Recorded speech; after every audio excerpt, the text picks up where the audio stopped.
Bonjour, bonjour, mes frères et sœurs dans la foi. maa ngi leen di nuyu yéen ñëpp di leen wax yéen ñëpp bonjour. Que tu sois chrétien, que tu sois musulman, bof, l'essentiel nga nekk un être humain comme moi, maa ngi lay nuyu di fépp foo mun a ne. waaw di ñëw rek aussi sur le même point bi nga xam ne bof ce point de tout cœur je veux que tout un chacun képp koo xam ne rek gëm nga ci Yesu Christa gëm ci yonante Mohammed paix salut sur lui nga yëngu ci loolu waaw à plus forte raison les tarixa ku nekk ci tarixa bi nga xam ne fa la nekk ka nga xam ne moo sanc tarixam mooy ñoom sëñ Touba ñi nga xam ne pour ay murit lañ ñoom Serigne Cheikh El Hadj Malick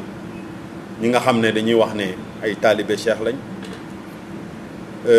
aussi ak tout le tarixa Tijaniya nga xam ne ñaseen ci la bokk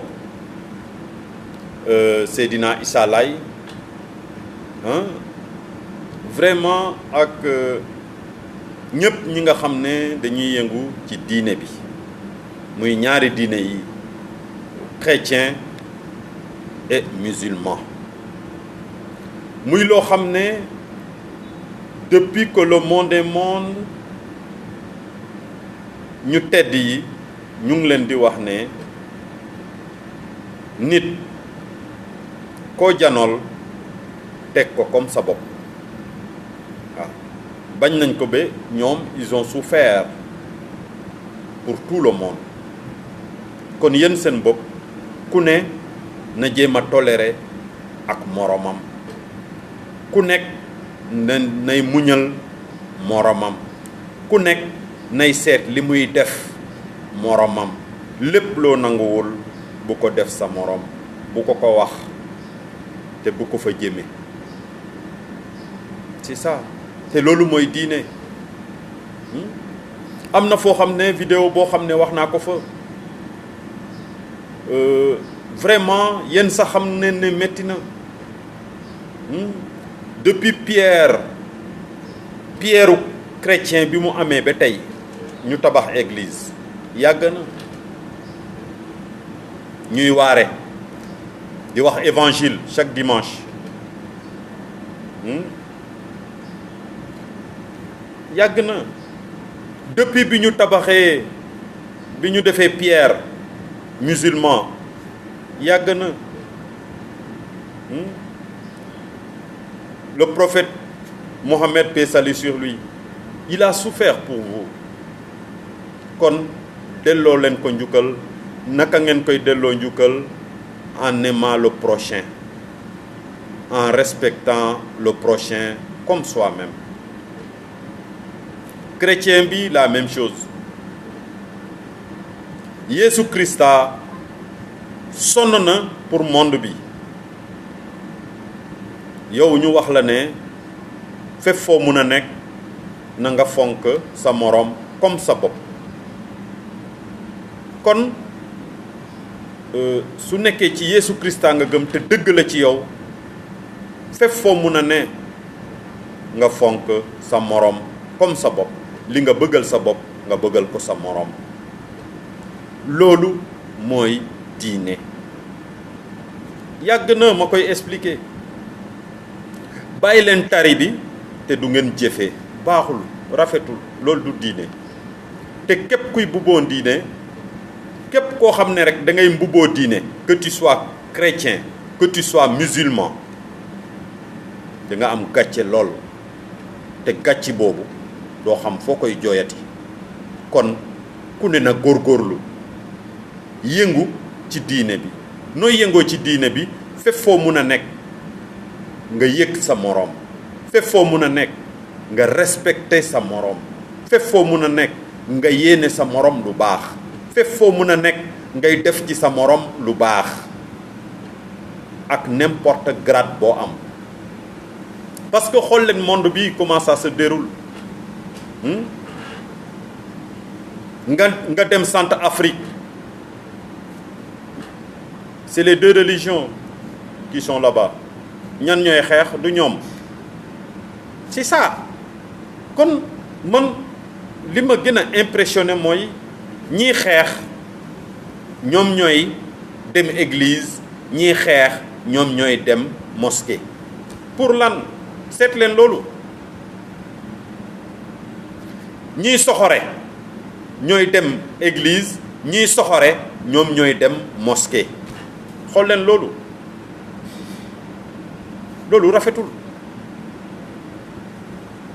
ba pare nga ne yaa ngi ci diine bi diine du parce que tu es né musulman ba tu es né chrétien que jeex na diine bi fa la yem déedéet diine dundin la fépp foo mun a nekk nga dund ko kan nga koy dundal sa morom c'est ça yàlla wàccoon na ak ñëpp muy Sénégal muy Côte d'Ivoire muy Cameroun muy Italie muy Espagne ba ci dëkk yi yépp ci àdduna bi yàlla lépp lu muy dundalee ay nitam ñuy ay doomu aadama ñu ngi ci dëkk yooyu ku ne la koy dund mu ngi ci dëkk bi loolu lay dëgg mais lu tax mënu leen dund tranquille lu tax mënu leen dund normal parce que ñi nga xam ne ñoo yor réew mi nga yor Sénégal nga yor Côte d'Ivoire nga yor Italie nga yor États-Unis ak pour tous les présidents du monde entier et tous les ministres du monde entier ak tous les responsables du monde entier yéen a war a def effort pour mun a séddoo avec les pauvres loolu mooy diine te foog naa ne tous les responsables du monde entier même nga nekk responsable 2 personnes war nga mun a séddoo ñaari nit yooyu war nga mun a séddoo ak waa dëkk boobu war nga mun a séddoo ak waa réew yooyu loolu mooy diine du solu dem église solu dem jàkka ba dem mosquée déedéet diine mu ngi ni ngay dundee ak sa morom te franchement parler yonante yi li ñu wax que ce soit Mohammed paix salut sur lui que ça soit Jésus-Christ et avec tous les envoyés de Dieu amul soit nga nekk président ba ministre ba député ba lépp loo mun a doon nekkul loo xam ne dañ laa wax ne bokkoo ci wax yi ñuy wax déedéet bokk nga ci parce que nit nga comme ñëpp kon li Coran bi wax li Bible bi wax sigil ci loolu ndax suba c'est ça yéen responsable adduna bi yépp su ngeen jëloon ku nekk ci dëkk bi nga xam ne fa la ne ngeen jël alal boobu def ko partager ko avec les pauvres franchement parler kon kenn du jooyati dara diine du puukare te àdduna du dara lu dul loo lekk jeex na ak dimbale sa morom c'est ça Insa wax na ko yonente Mohammed paix salut sur lui wax na ko ñoom sëñ Touba la même chose sëñ Touba bañoon na ko ba la daaw doon laat xaalis c'est ça sëñ El Hadj Malick la même chose bañ a lekk li nga xam ne lewu ko moo taxoon moom ci boppam su béyoon ba pare def doon jël gerte par gerte mu ne du ànd ak benn yaxu ngooñ pour peser ko pour bañ a lekk alalu jàmbur. kon je me dis que yéen les êtres humains comme moi de grâce ku ne na góorgóorlu fu mu mun a nekk ku nekk na xam ne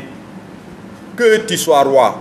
que tu sois président, que tu sois ministre, ni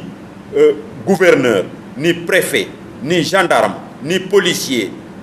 quel que soit le grade que tu as, quel que soit l'être humain que tu es, les commandements de Dieu t'ont pas épargné sur cela. Tu es un être humain. Je t'en prie, vis ce qui est écrit sur le Coran, vis ce qui est écrit sur la Bible de grâce. C'est ça. Et vous le connaissez très bien. Et je m'adresse à tous les responsables du monde entier, de chaque pays, de chaque pays, de chaque pays, de chaque région, de chaque département, de chaque village, de chaque quartier. Vous les responsables de grâce, partagez avec les autres. Partagez avec les autres. Partagez avec les villageois de grâce.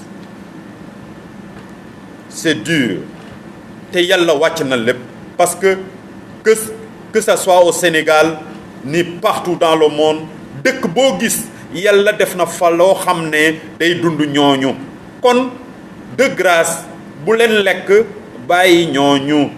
de grâce partager leen ak ñeneen ñi les villageois loolu mooy diine de grâce hein diine du tari diine dundin la te même su ngeen jëloon seen alal ngeen tabaxal les villageois ngeen tabaxal leen defal leen courant defal leen ndox defal leen lépp ba ñu nekk à l'aise même seen train de vie du wàññi dara du wàññi dara. Je parle pas de politique déedéet man waxuma politique li may wax mooy nit nu mu war a dundee mooy yonante Mohammed paix salut sur lui wax na ko Jésus-Christ wax na ko à plus forte raison les tarixa képp koo xam ne gëm nga ci Yesu Christa képp koo xam ne gëm nga ci yonante Mohammed képp koo xam ne aussi sëñ Touba ngay roy képp koo xam ne nag sëñ El Hadj Malick ngay roy képp koo xam ne Seydina Issa Laye ngay roy képp koo xam ne Serigne Ibrahima Niass moom ngay roy ak ñeneen ñu tedd yi ñoom seen ma ansu ba ca silmang ak ñeneen ñu tedd yi de grâce de grâce de grâce de grâce def leen ñooñu lu ñu wax dundu leen loolu mooy yoon loolu mooy diine ba li ko mooy Antoine mu ngi wax rek Antoine mu ngi wax rek li ko mooy gàcce day ñëw te gàcce boo xam ne c'est éternel c'est ça vraiment bëgg naa je veux et je le ressens au fond de mon cœur que l'être humain vive comme un être humain, que tout un chacun, que tu sois président, que tu sois n'importe quel grade, tu dis non à la violence, et de tout un chacun, que tu sois noir ou blanc, tu lèves ta main, tu dis que partout où je suis, je vais vivre que la paix et l'amour. C'est ça qui est important dans la vie. Et je le lance à tout le monde. Je lance cet appel pertinent, cet appel d'amour, cet appel de paix, de grâce. Et cet appel de paix et d'amour, je n'ai pas épargné à quiconque, je dis à tout être humain, franchement, ça c'est de tout cœur, que tout un chacun, là où tu es, que tu sois responsable ou je ne sais pas quoi, tu vis comme un être humain, tu vis la paix et l'amour. C'est ça qui est important, c'est ça qui est intéressant, c'est ça. Quel que soit le grade que tu as, il y a l'âme qui vit avec toi. Et cette âme te demande d'aimer le prochain comme soi-même. D'aimer le prochain comme soi-même de grâce. Cette âme, c'est ça qu'il te demande. Il ne te demande pas des voitures,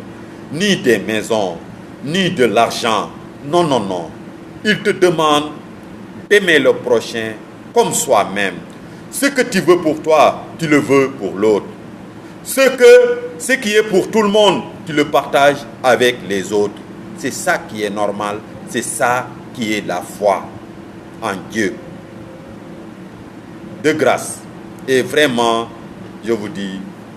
au revoir. Merci.